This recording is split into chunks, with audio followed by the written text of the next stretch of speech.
जय श्री कृष्ण। हर एक एकादशी तिथि की विशेष धार्मिक मान्यता होती है।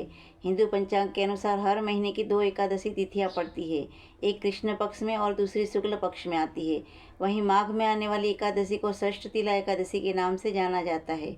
इस दिन भगवान विष्णु और माता लक्ष्मी की विधि पूर्वक पूजा की जाती है। धार्मिक मान्यताओं के अनुसार षष्ठतिला एकादशी का व्रत रखने से जातक की हर मनोकामना पूरी होती है और मोक्ष की प्राप्ति होती है। माघ माह में कृष्ण पक्ष की एकादशी तिथि की शुरुआत 24 जनवरी 2025 को शाम 7:25 पर होगी और इसी तिथि का समापन 25 जनवरी को रात 8:31 पर होगा। ऐसे में 25 जनवरी 2025 को षष्ठतिला एकादशी का व्रत रखा जाएगा। एकादशी तिथि के व्रत के पारणा विशेष महत्व होता है। इस व्रत का पारणा 26 जनवरी को सूर्योदय के बाद और द्वादशी तिथि समाप्त होने से पहले किया जाएगा। पंचांग के अनुसार पारणा 26 जनवरी 2025 को सुबह 7:12 से 9:21 तक रहेगा। षष्ठतिला एकादशी व्रत का विशेष महत्व होता है। यह व्रत जगत के पालनहार भगवान विष्णु और माता लक्ष्मी को समर्पित होता है। धार्मिक मान्यताओं के अनुसार इस दिन विधिपूर्वक पूजा करने और व्रत रखने से सभी कष्टों से छुटकारा मिलता है और जीवन में सुख शांति बनी रहती है। इसके अलावा यह भी मान्यता है कि इस दिन व्रत कथा पढ़ने से मोक्ष की प्राप्ति होती है। आइए हम ऐसे में षष्ठतिला एकादशी व्रत के नियम जानते हैं। षष्ठतिला एकादशी व्रत के दिन पहले से ही मांसाहार और तामसिक भोजन नहीं करना चाहिए। अगर किसी व्यक्ति ने एकादशी व्रत नहीं रखा है तब भी उसे बैंगन और चावल नहीं खाने चाहिए।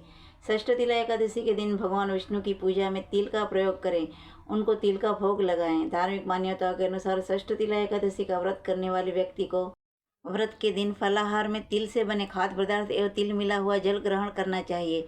साथ ही उस दिन पानी में तिल डालकर स्नान करना चाहिए। षष्ठतिला एकादशी के दिन तिल का हवन और तिल का दान करने का विधान है। इस दिन पूजा के समय षष्ठतिला एकादशी व्रत कथा का श्रवण जरूर करें। व्रत के दिन कथा का श्रवण करने से इसका महत्व पता चलता है और व्रत का पुण्य फल प्राप्त होता है। आइए हम आज षष्ठतिला एकादशी की कथा का श्रवण करते हैं।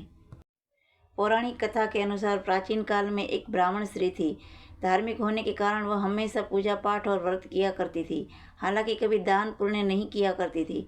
ब्राह्मण स्त्री की पूजा और व्रत से जगत के पालनहार भगवान विष्णु प्रसन्न थे, पर उन्होंने सोचा कि ब्राह्मण स्त्री ने पूजा और व्रत से अपने शरीर का तो शुद्ध कर लिया है, ऐसे में वैकुंठ लोक तो प्राप्त हो जाएगा, पर उसने कभी जीवन में दान नहीं किया है तो वैकुंठ लोक में उसके भोजन का उपाय नहीं हो पाएगा।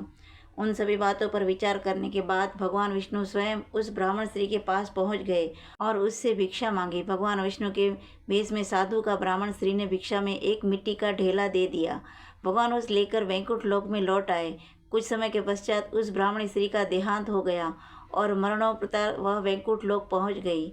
इस ब्राह्मण स्त्री को भिक्षा में मिट्टी देने की वजह से वैकुंठ लोक में एक महल प्राप्त हुआ, लेकिन उसके घर में अन्न नहीं था। ये सब देख भगवान विष्णु से ब्राह्मण स्त्री ने बोला, हे प्रभु, मैंने जीवन में सदैव पूजा और व्रत किया, लेकिन मेरे घर में कुछ भी नहीं है। इस पर भगवान ने कहा कि तुम वैकुंठ लोक की देवियों से मिलकर षष्ठतिला एकादशी व्रत और दान का महत्व सुनो, इसका पालन करो और तुम्हारी सारी गलतियाँ माफ़ होगी और मनोकामनाएं पूरी हो जाएगी। तब ब्राह्मण स्त्री ने देवियों से षष्ठतिला एकादशी व्रत का महत्व सुना। ब्राह्मणी ने देवियों से षष्ठतिला एकादशी का महात्म्य सुना और इस बार व्रत करने के साथ तिल का दान किया। इस व्रत में तिल का 6 रूप से उपयोग करना उत्तम फलदायी माना जाता है। धार्मिक मान्यता के अनुसार षष्ठतिला एकादशी के दिन तिल का दान करने से स्वर्ग की प्राप्ति होती है। कहा जाता है कि इस दिन जो जितना तिल का दान करता है उतने 1000 वर्ष तक वैकुंठ लोक में सुखपूर्वक रहता है। तो आप भी यह षष्ठतिला एकादशी पर व्रत और तिल का दान जरूर करें और भगवान को तिल का भोग लगाएं। जय श्री कृष्ण।